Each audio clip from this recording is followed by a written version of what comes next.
Tratamos agora acerca da natureza corrompida, ok? A natureza corrompida e o juízo popular. Por natureza, referimos aquilo que é natural ao ser humano, aquilo que é inato ao homem, que ele traz consigo desde o seu nascimento. Toda a raça humana é e age em função de uma natureza corrompida herdada de alguém, pois o homem é protogenicamente pecador, porque o homem é protogenicamente pecador. Seus atos pecaminosos e suas disposições só podem ser explicadas a partir de sua natureza. O trecho de Lucas 6, 43 e 45 mostra que há um estado corrupto inato, de que fluem as disposições e atos pecaminosos. Não há árvore boa que dê mau fruto. O homem mau, do mau tesouro do seu coração, tira o mal. Vemos como Cristo trata essa questão acerca da natureza humana, da sua situação, a corrupção do homem desde a sua natureza, do seu mais íntimo ser, né? E como a partir dele fluem coisas malignas que levam a ele mesmo a corrupção e trazem corrupção também aos demais que estão à sua volta. Mas neste mesmo homem em que há a natureza corrupta, caída, corrompida, há também algum remanescente da imagem e semelhança de Deus. Assim é que Cristo, em outra ocasião, diz: mesmo vós sendo maus, sabeis dar boas dádivas aos vossos filhos. Com essa declaração a gente vê que mesmo pessoas corrompidas, caídas no pecado, degradadas, né, pelo pecado que é inato à natureza delas, elas manifestam também, em contradição a essa natureza caída, algumas características da bondade absoluta de Deus. Aquilo que em Deus é absoluto e no homem é relativo. Então resta no homem, na humanidade, ainda algo das características da imagem e semelhança de Deus e dos seus atributos cedidos ao homem. Agora, o homem, através do livre-arbítrio, ele dá lugar, muitas das vezes, a que apenas aspectos da sua natureza corrompida se manifestem. E com isso, ele entra num processo de degradação total. Mas quando, em algum momento, ele decide por deixar que o impulso, né, deixar que a consciência boa tome lugar em algumas atitudes, algumas ações que ele manifesta, vemos aí algumas características dessa imagem e semelhança de Deus que ainda existe no homem. Então, com relação a essa dificuldade, essa guerra, essa briga interna entre essas duas naturezas, temos que o homem não tem competência, não tem capacidade para auto-salvar-se, para autodeterminar que ele, a partir de então, seja uma pessoa boa, regenerada, santificada e que passe a ter uma comunhão com Deus a partir de um novo ser, né? Um ser guiado agora pelo Espírito de Deus e que manifesta em si as características de Deus. Porque eles, desde a sua natureza, ele traz esse defeito, essa corrupção, este mal moral, né? Este mal subjetivo que está dentro dele e que impulsiona a tomar atitudes malignas. Então necessita que ele, entendendo que sua natureza está caída, que ele está corrompido, que ele necessita de salvação, ele, a partir desse livre-arbítrio, ele se decida por humilhar-se na presença de Deus, buscar o perdão da parte de Deus e permitir que o Senhor entre na sua vida com transformação, com regeneração. Então o livre-arbítrio não é um mecanismo de autossalvação, mas sim de autoconsciência. Quando o homem dá ouvidos à voz do Espírito Santo de Deus, que constantemente está tratando com toda a humanidade acerca do pecado, da justiça e do juízo, né, está convencendo o homem acerca dessas situações, né? Então, uma vez que ele dá ouvidos à voz do Espírito que fala dentro dele, seu âmbito espiritual, fala diretamente à sua razão, à sua inteligência, e busca o convencimento, busca que ele não resista ao seu convencimento e que aceite, uma vez que ele não oferece resistência, que ele entrega seu Espírito de Deus e permite que ele traga o conhecimento acerca de Deus, acerca da salvação. Esta aceitação, esta entrega faz com que agora o Senhor passe a trabalhar dentro dele, primeiramente perdoando acerca dos seus pecados, né, tornando ele justificado diante de Deus, e trazendo uma nova uma nova concepção de vida, trazendo uma nova forma de vida, aquilo que Paulo chama de lei do Espírito. Então o Espírito passa a habitar com ele, morar com ele, e a sua consciência agora não é simplesmente alimentada por algo que sobrou da imagem e semelhança de Deus dentro do seu ser, mas ela agora é alimentada pela presença, pela manifestação física do Espírito Santo de Deus através da sua consciência, que faz com que ele tenha força, faz com que ele seja revestido de poder para então enfatizar aquilo que é de acordo com as características de Deus, aquilo que é de acordo com o caráter de Deus, né? Então, aquilo que já havia nele, da imagem e semelhança de Deus que havia sobrado, e muito mais coisas que são trazidas para ele agora, conforme aquele texto que no Antigo Testamento o Senhor fala: tirarei o coração de pedra, implantarei um coração de carne, no qual escreverei a minha lei. Então isso acontece num plano prático, individual, real, né? E na atualidade vemos aí diversos casos em que pessoas têm a vida totalmente mudada por causa da ação, da interferência do Espírito Santo de Deus, que agora está com ela e traz essa transformação, essa renovação do seu ser, faz dele uma nova criatura, né? Enfatizando aquilo que já havia de bom nele e trazendo coisas novas que ele não teria condições de realizar, de alcançar, se não fosse por uma intervenção divina, uma intervenção miraculosa da parte de Deus. Então temos aí este conflito, né, entre a natureza inata ao homem, a natureza corrompida inata ao homem, e o resquício da imagem e semelhança de Deus, que o leva a ter até algumas atitudes boas, mas essas atitudes não são suficientes para auto-salvar-se, para auto-salvá-lo, sendo necessário então a aceitação da sua condição e a salvação a partir dos méritos de Cristo Jesus atribuídos a ele por meio da ação do Espírito Santo de Deus dentro dele, né, no interior dele. Veja só, o trecho de Mateus 12:34 diz: raça de víboras, como podeis dizer boas coisas sendo maus? O Salmo 58:3 relata: alienam-se os ímpios desde a sua madre, andam errados desde que nascem, proferindo mentiras. E aí temos a manifestação da natureza corrompida a partir do momento em que o homem sabe discernir entre a direita e a esquerda, né? O que acontece, não existe uma data fixa para isso. Alguns dizem que é o tempo da consciência a partir dos 7 anos, mas isso não tem qualquer comprovação bíblica. Isso é um fator biológico. Então, dependendo ao tipo de exposições que a pessoa sofreu, ela pode ter um amadurecimento mais rápido ou mais lento, né, preservando até a sua ingenuidade, estendendo um pouco mais de tempo, e o outro perdendo sua ingenuidade precocemente e passando a assumir uma consciência autônoma, tomando suas próprias decisões. E a partir dessa tomada de decisão vem a influência corruptora do pecado que já está nele, que é inato a ele, e que vai distorcer o seu juízo em relação às decisões que deve tomar, levando-o a tomar decisões ruins. E aí temos o fruto da árvore, né? A árvore má, o fruto mau; a árvore boa, o fruto bom. Aí temos esse homem que precisa ser regenerado, transformado, está sob a influência do Espírito Santo de Deus, para que o fruto do Espírito seja gerado nele, tá certo? O fruto do Espírito seja gerado nele, ele seja benigno, ele tenha fé, ele seja manso, tá certo? Ele tenha todas aquelas características, tenha santidade na sua vida, ele tenha todas aquelas características que vêm do fruto do Espírito, da presença do Espírito, da ação do Espírito de Deus dentro dele, potencializando para que ele possa então ter a condição de produzir estes bons frutos, produzir esses bons resultados, né, a partir dessa natureza transformada. Então isso é possível com a intervenção de Deus. E o que Cristo está denunciando aqui é hipocrisia, né? O que Cristo está denunciando aqui é hipocrisia. Diferentemente do que ele falou em outro momento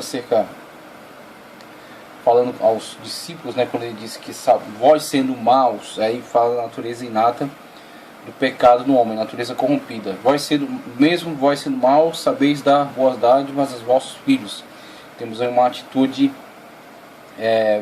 verdadeira, né, algum amor verdadeiro manifestado por esse homem, mesmo que de uma forma muito limitada e baseada no interesse consanguíneo, em sentido da sua prole, a defesa da sua prole, é uma coisa muito básica, né? Então ele manifesta algum amor, alguma caridade, alguma bondade quando é para beneficiar os seus amados, né?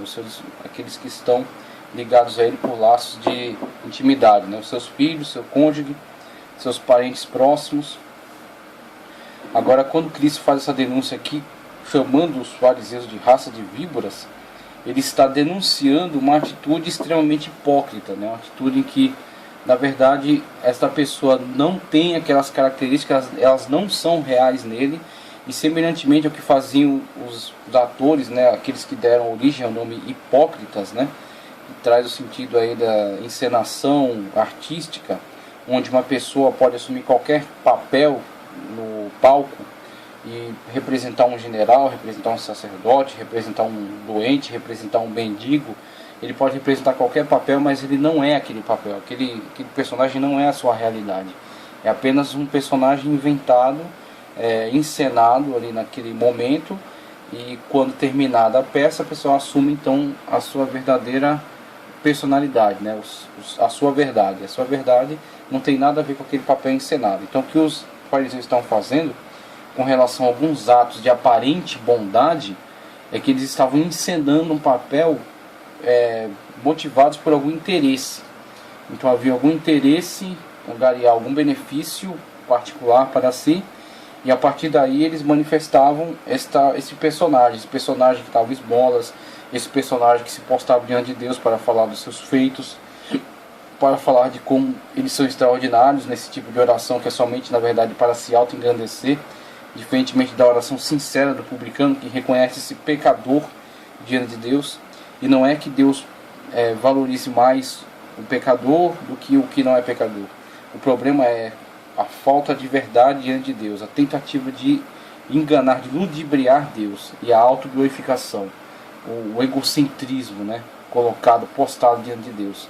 Então se deixou levar pelo seu egocentrismo, se deixou levar pela sua vaidade, se deixou levar pela sua arrogância e se postou diante de Deus numa autoglorificação. Então ele não foi perante Deus para o glorificar e para receber dele perdão e para ser justificado e para estabelecer um relacionamento com Deus. Ele foi para se autopromover. E o outro foi perante Deus arrebentado, sabendo que é pecador, sabendo que está errado em muitas coisas. Todavia ele se posta diante de Deus da forma certa, com a atitude correta, humilhando-se perante Deus, reconhecendo a sua insignificância, reconhecendo o seu pecado e implorando a Deus um perdão e misericórdia. E aí Deus, na sua característica, né, de todo-poderoso, todo-bondoso, misericordioso, ele tem liberdade. O homem deu essa liberdade para Deus fazer aquilo que só ele pode fazer, que é trazer perdão, reconciliação, restauração. Este homem subiu perante Deus como um miserável pecador e desceu justificado, porque ele se postou da forma correta perante Deus, da forma como é aceitável. E o outro que subiu cheio de arrogâncias, desceu pior, ou pelo menos do mesmo jeito, não obteve nada de Deus, porque ele se postou de uma forma totalmente incorreta, né? Ele cerceou a oportunidade a que Deus pudesse entrar na vida dele e transformá-lo e fazê-lo alguém melhor. Não, ele rejeitou tudo isso e ficou se auto-promovendo, se auto-glorificando diante de Deus. E assim Cristo denuncia essa hipocrisia dos fariseus, que assumem um papel que não é a sua verdade, simplesmente com o interesse de angariar alguma vantagem pessoal, né, mas que na verdade são palavras vãs, são palavras falsas, né? Raça de víboras, como podeis dizer boas coisas, sendo maus, a sua natureza é má, você está plenamente corrompido por ela, você simplesmente adotou um legalismo superficial, uma religião superficial, que camufla a sua maldade, mas não a resolve. Então o problema é camuflar o pecado, debaixo de uma linguagem, camuflar o pecado debaixo de um determinado tipo de vestimenta, camuflar o pecado debaixo de certas regras, né? Certos usos e costumes, e não atentar, não buscar a resolução desse mal, apresentar esse mal como ele é, feio do jeito que ele é, porque Deus não escandaliza, não há como escandalizar Deus, ele é conhecedor de todas as coisas. Então apresentar esse mal tal qual ele é, com toda a sua nojeira, com toda a sua sordidez perante Deus, e assim expor-se a Deus com toda a sua verdade, esperando dele a misericórdia, o perdão e a transformação. Isso é uma atitude correta perante Deus.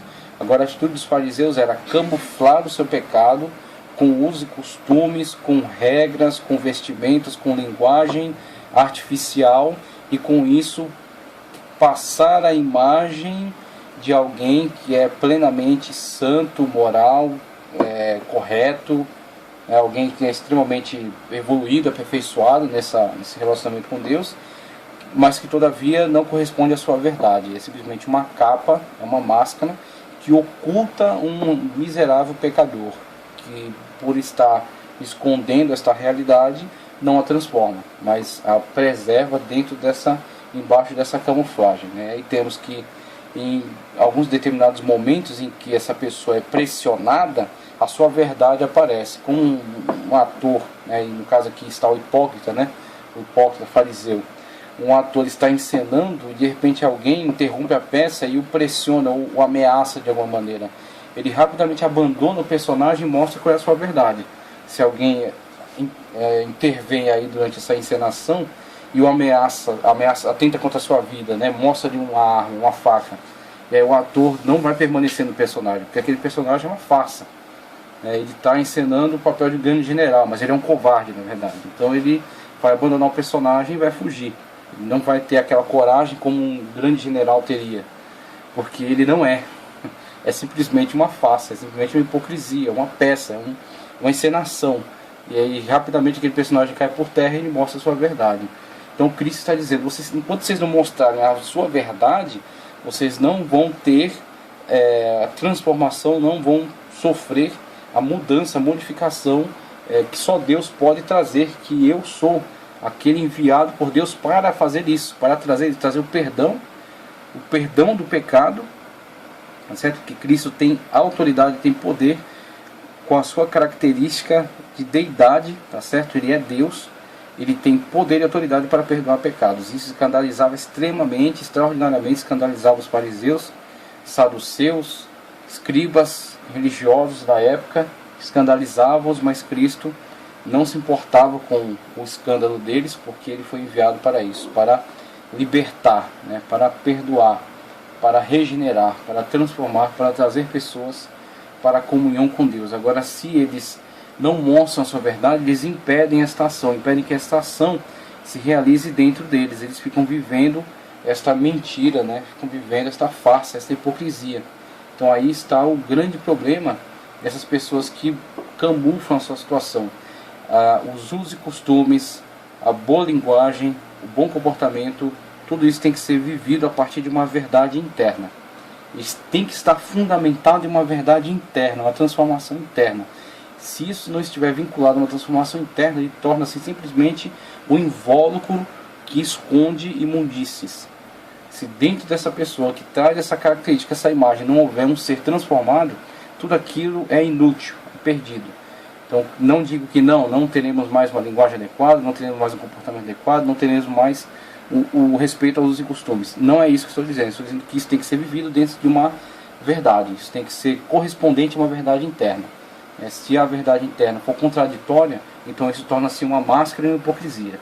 Se ele for isso, porque isso é reflexo de uma verdade interna, uma transformação interna vivida, e que só pode ser vivida a partir de uma confissão realística, né?